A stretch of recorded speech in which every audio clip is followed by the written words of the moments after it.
Hello and welcome back to Foreign Correspondents. I'm Tommy Sorang with our panel of foreign journalists. Welcome to the program. Welcome to the program.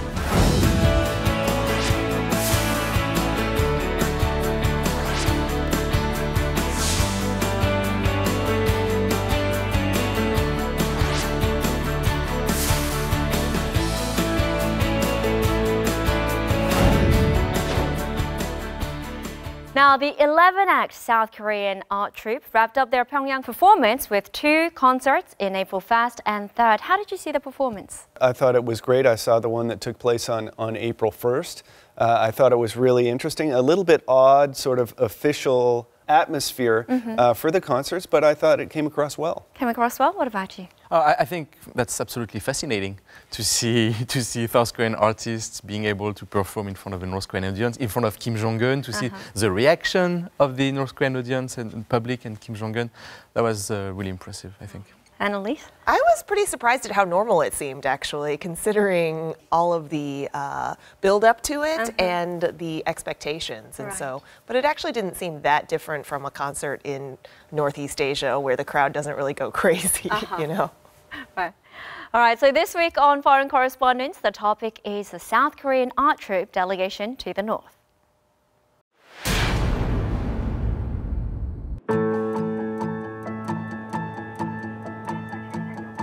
At around 10:30 a.m. on March 31st, a chartered aircraft bound for Pyongyang took off from Gimpo International Airport.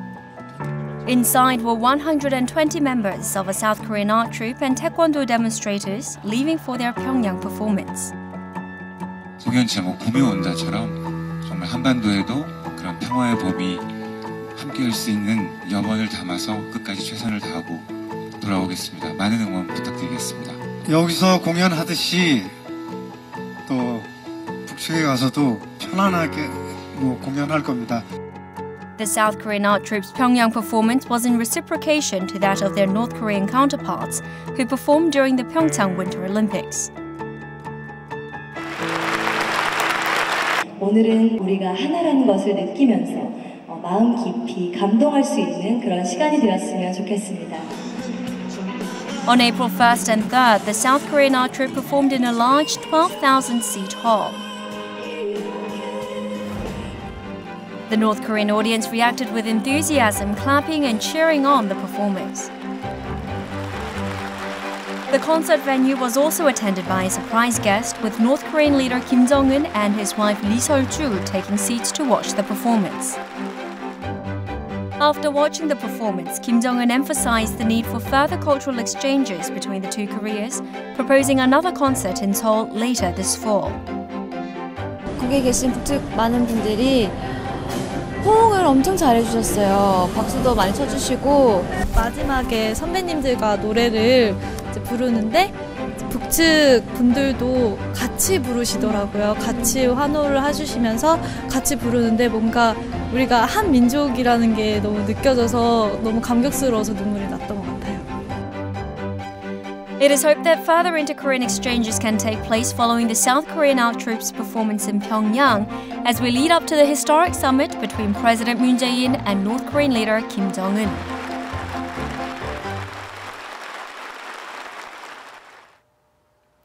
All right, so let's first talk about the art troupe members. You know, while all were pop stars here in South Korea, there was quite a diversity in terms of the age, genre of music, and their sort of history with North Korea. Were you familiar with any of the artists?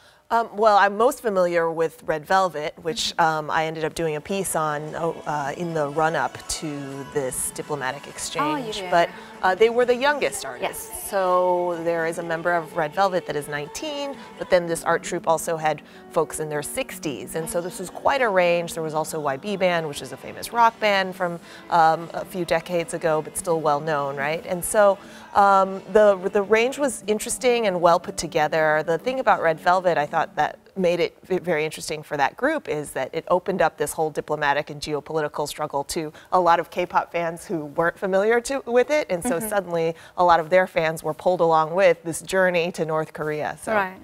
What about you? Were you familiar with any of the artists? Well, maybe just a little bit Cho Young-pil and YB. I've been in Korea for some time, so I recognize those two performers, although I'm not that familiar with their body of music. Like Elise, I think it's fascinating to see the sort of range of people that got to go along, of course, without Psy. I think he might have represented a little bit too much of the sort of decadent capitalism in terms of North Korea's perspective of some music that comes out of the Korean wave and the West. But I thought it was a nice mix, and that it was generally well received by a sort of official audience of the North Korean elite.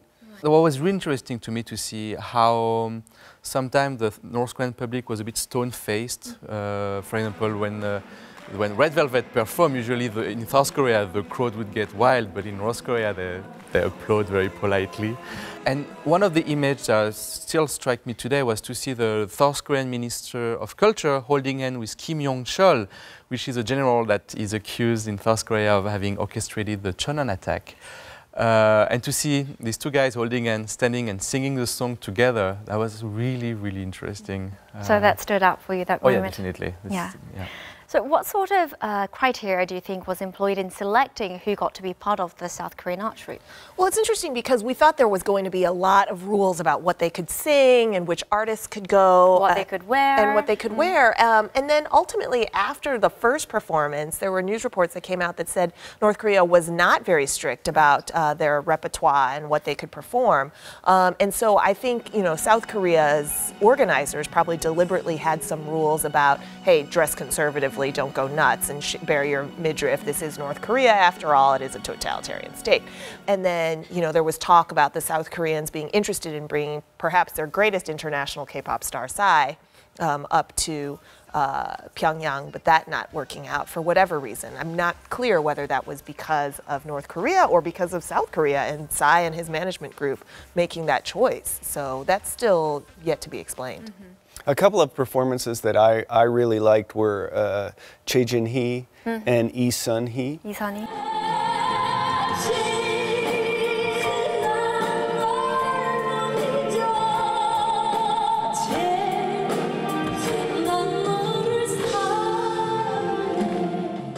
I think those really got a special response from the audience. I thought the audience was a little bit more reserved for Red Velvet. They went through their whole, you know, pretty sexy dance routine that I thought... They were more covered up than usual. Yeah, perhaps their dress, they were dressed a little different, but in terms of their choreography, I thought that they were allowed to do what they might normally do at a concert. And I thought the reception was a little bit cooler for them than it was to the other couple of singers that I mentioned that I thought the audience really responded to quite favorably. Right. Well, this isn't the first time that a South Korean art troupe performed in North Korea. It is the first time that a North Korean leader actually came to see the concert. Do you think Lee Seol-ju and Kim Jong-un actually enjoyed the performance? I think they did. It looked like they did. It looked like they did, you're right. He said that he knew Red Velvet before, and I'm pretty sure, I'm sure he watches K-pop and Korean drama at home.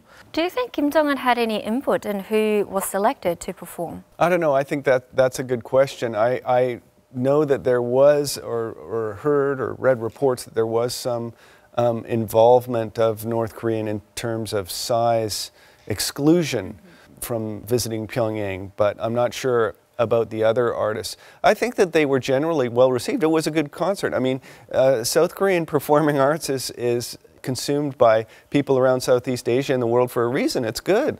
You know, the performances that take place here is good. That the performing culture here is really developed. And so, you know, why wouldn't virtually everybody in the audience enjoy the concert?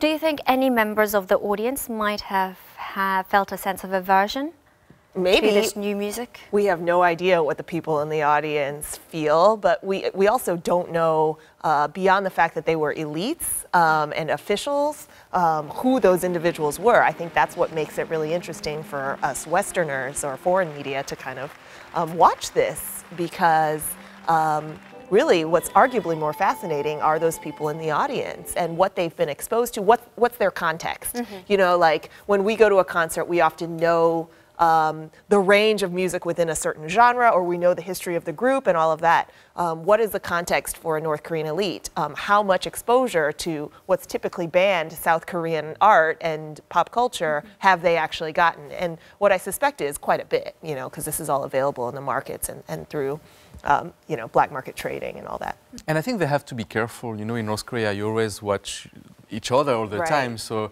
I think even if they really like it, they should not show it. Or if they really don't like it, just in case, you just still clap. So I think everybody in the audience were extremely careful. Yeah, they had a very measured response. Exactly. Yeah. And I wasn't sure if that was measured enthusiasm or if that was forced enthusiasm. I think that's a really good question, and I was wondering, okay, are they not singing along because they don't know the lyrics or don't want to sing along or don't think that they should sing along for certain songs that they might have known?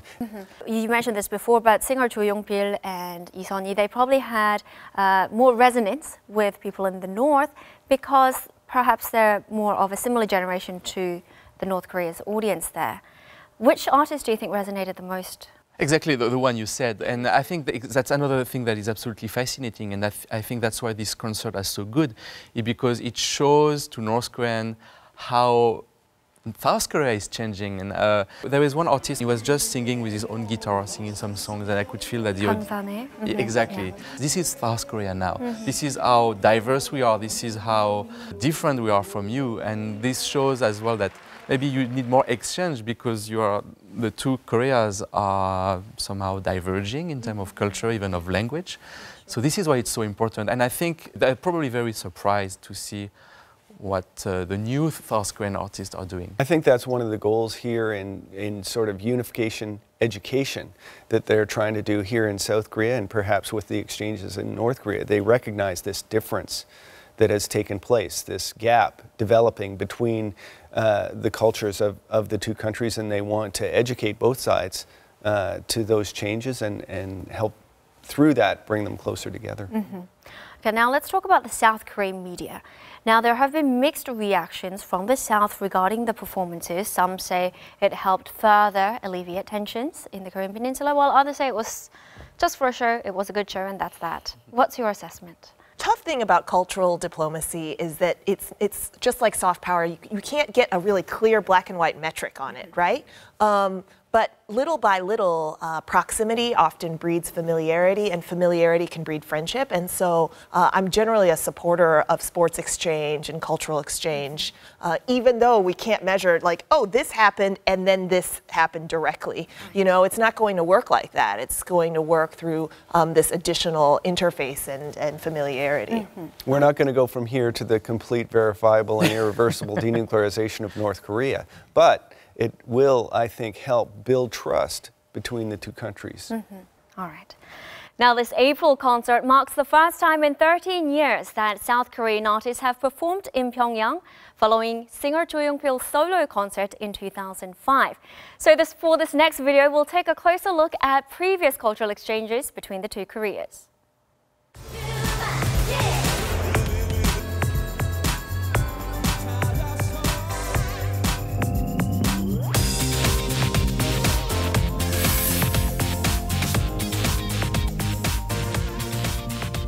It was a riveting performance by the South Korean artists in the backdrop of loud cheers from the North Korean audience. Kim Jong-un and his wife made a surprise visit to watch the performers and even took photos together after it was over. In many ways, the South Korean art troupe's performance in Pyongyang was a resounding success. The foreign media has also been watching the events unfold with a watchful eye. The New York Times reported that North Korea has rolled out the red carpet for the K-pop performers, a radical departure from the past when they were treated with disdain. And according to the Wall Street Journal, the performance symbolized South Korea's soft power and its ability to leverage K-pop as a means of diplomacy and in easing cross-border tension. Meanwhile, in profiling the members of the South Korean art troupe, the South China Morning Post pointed out that Kim Jong-un's father Kim Jong-il had been a fan of South Korean singer Cho Yong-pil. A South Korean art performance was arranged to coincide with the first ever family reunions of those separated by the Korean War. Two Koreas subsequently engaged in many follow-up cultural exchanges. The exchanges eventually came to include pop music around the year 2000 when a mood of peace prevailed on the Korean peninsula. South Korean idol groups performed in North Korea for the first time in 1999. And later in 2005, K-pop legend Joo Yong-pil also held a sold-out solo concert. After entering a hiatus in 2005, InterKorean cultural exchanges were revived more than a decade later in 2018 as a result of the Pyeongchang Winter Olympic Games. Following confirmation of North Korea's participation in the Pyeongchang Winter Olympic Games, Pyongyang dispatched an art troupe south of the border for the first time in nearly 15 years. A South Korean art troupe performed in Pyongyang as a reciprocal gesture 2 months following the visit by the North Korean artists. With InterKorean cultural exchanges being revived for the first time in more than 10 years, we sit down with a panel of journalists to discuss what all of this means and what the future holds in this week's edition of Foreign Correspondents. Now, when we talk about the arts and culture, there are numerous possibilities. Plays, films, dances, and even within music, we have numerous genres like Western classical music or traditional Korean music. So why do you think every time we have a cultural exchange, K-pop stars headline the event? Well, I think it's the, most common, perhaps, performing art that can be consumed in North Korea. Plays are a little bit smaller subculture than, I think, music, performing arts, and it's something that North Koreans might be more familiar with, both the elites and other people in North Korea. Okay. Now, leading the South Korean art troupe was record producer Yoon Sang. Do you see a problem with the fact that an artist headed such an important delegation as opposed to a diplomat or a government official? No, I think it's completely appropriate for an artist to lead artists. In fact, I think that actually shows the importance of, and the importance that South Korean society places its artists, right? It believes that it can, an artist isn't just one thing, right? They can also play diplomatic roles, even though that's not their official title. So I thought it was great.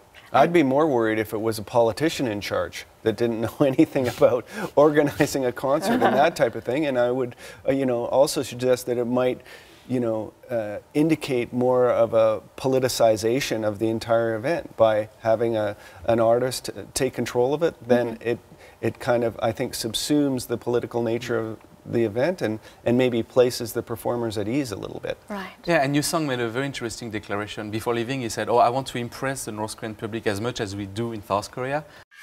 또 북에 계신 동포 여러분들께 저희들이 한국에서 보여드리는 것과 다를 바 없는 그런 똑같은 감동과 어색하지 않음을 전해드리는 게 아마 가장 첫 번째 숙제가 아닌가 생각합니다. And I think that was it was exactly what it was supposed to be, and I think he was the best person to do that. Yeah, impress them with the artistic finesse. Exactly, yeah. Now let's talk about the using culture as a diplomatic tool. Having the North Korean performers down here in the South during the Pyeongchang Winter Olympics, how effective do you think that was in opening up or changing the South Korean public's perception of the North? Well, I think that's a little bit more problematic because North Korean artists are, of course, heavily controlled by the North Korean government, whereas in South Korea they're a lot freer in terms of their artistic creation and, open to perform and things of that nature. So that's a little bit more problematic for me. However, I do still believe that too is a key element in the exchanges between North and South Korea that can build to greater trust between the two countries, and as Elise mentioned, slowly, step by step, lead to possible negotiations on other issues and other types of exchanges. Right. Do you think the Pyongyang group's performance here in South was effective in perhaps breaking some of the South Korean youth out of apathy regarding North Korean issues? I don't know that it was successful with the youth. The people that I interviewed in Gangneung outside the concert talked a lot about how nostalgic they were. So these were older folks, or people at least not baby boomers, Gen Xers, so people in middle age, like 40s, who kind of recalled some times of more unity or just some of the music or influences of North Korea better than, say, people in Gen Y in their 20s or in their teens. And so I still think there is a generational divide between sentiments on North Korea and unification. Yeah, definitely. I totally agree with you. And I think even among younger generation in South Korea, I think there is even a bit of rejection, like where they see the North Korean performance as so old-fashioned. and so stiff and doesn't resonate at all. And I think it showed them, oh wow, maybe North Korea is really a different country. So it could have a counter effect. As well. Yeah. I think that's going to be the real challenge in terms of bringing the two Koreas closer together and any potential sort of federal arrangement or unification is that perception of the youth in South Korea. The generational divide kind of has this gap in the middle, the Gen Xers that Elise mentions that are sort of more interested in rapprochement with North Korea, engagement with North Korea unification. Then you have the elderly set that are more conservative, and then there's the youth that are conservative in their perspective toward North Korea and more worried about their own lives in South Korea, which has become, to their perceptions, a really, truly different country. Right, it's more of a pressing issue for them. Well, then what do you think can be done to make sure that they have more interest, that they're more invested in this whole issue? I think the only way, if you really want to do that, is to have like face-to-face individual exchanges between schools, between the two Koreas, between people. So between the two youths. And it's today it's totally impossible. But I don't think concerts can do that. Really, if you really want to make the young South Korean interested in North Korean issues, you need them to meet counterparts. Have face-to-face contact. Yes, that's the only way. I mean, this is what happened after the war between France and Germany. The two governments decided to have a lot of exchanges between schools. I went to Germany, we had a school, we came to France, and this is how you build a friendship between two countries. And this is a long-term project, but now with North Korea, who doesn't want to open their borders. That would help them make them see as a human before being a member of this alienated state. Exactly, yeah. Okay, now going forward from here, the title of the South Korean art troupe's performance was The Arrival of Spring, and North Korean leader Kim Jong-un, he proposed the idea of the arrival of fall to be held in Seoul later in autumn. What do you think the possibility of that happening? I think it's a positive thing. You know, it keeps this whole peacetime atmosphere we have going on right now instead of these back and forth threats between the U.S. and North Korea. It keeps peace rather than, maintaining tension. So I think that's great. Do you think it would be likely? I think, yeah, I mean, it depends on these concerts are not a cause of a better relation, they're just a symptom, they're a consequence of a better relation. So we'll see if the two Koreas manage to find an agreement, manage to, maybe with this day there is a talk about a peace treaty, we don't know, maybe, but if the good relationships continue, yes. And I hope we'll have as many cultural exchanges as possible. It's a great thing. I think it really depends what happens on the two summits. On the 27th. The Kim Moon summit on the 27th and the May summit between U.S. President Donald Trump and Kim Jong-un. If those summits go smoothly and there's no sort of hiccups there. And also, I think another thing that the Moon Jae-in administration has done really well is it's maintained the momentum with other sort of incremental events from the time that North Korea came to the Olympic Games. There was other meetings, the proposal of the summits, and it's been continuous. If there's some type of a gap, I mean, over the summer, so let's say they meet by May, you have June, July, August, before you get into the arrival of fall, whether we'll be able to carry over that time without some incidences, and hopefully, as I mentioned, the Moon Jae-in administration will have some other sort of incremental exchanges that will carry on this sort of peace initiative. Right. Now, speaking of the Trump-Kim summit, do you think we might see a similar cultural exchange between Washington and Pyongyang leading up to that summit? I think that's kind of unlikely. I think there was a sort of a singular window and affinity between North Korea and South Korea that enabled this to happen. There is a possibility, maybe something like an orchestral concert. There had been something like that before. The New York Philharmonic played in North Korea, something like that. But I don't think you're going to see U.S. rap artists perform in North Korea. And it's interesting you mentioned this Philharmonic Orchestra. That was in 2008, and I mean, media talked a lot about it at the time, but this orchestra this exchange didn't lead to any, it had no impact actually. It didn't change much. Once again, it's just a consequence of better relationship at the time between the US and North Korea, but there was no impact at all. And there's also the language barrier as well with the two Koreas. Even if they sang their own songs, the other party could understand. Sure. Yeah. All right, as we've already mentioned, the title for the South Korean art troupe's performance was The Arrival of Spring. And with thawing relations between Seoul and Pyongyang, hopefully this momentum will continue on for a successful Moon Kim summit and bring about a new season, a season of peace for the Korean Peninsula. That's all the time we have for today. Thank you for tuning in and goodbye.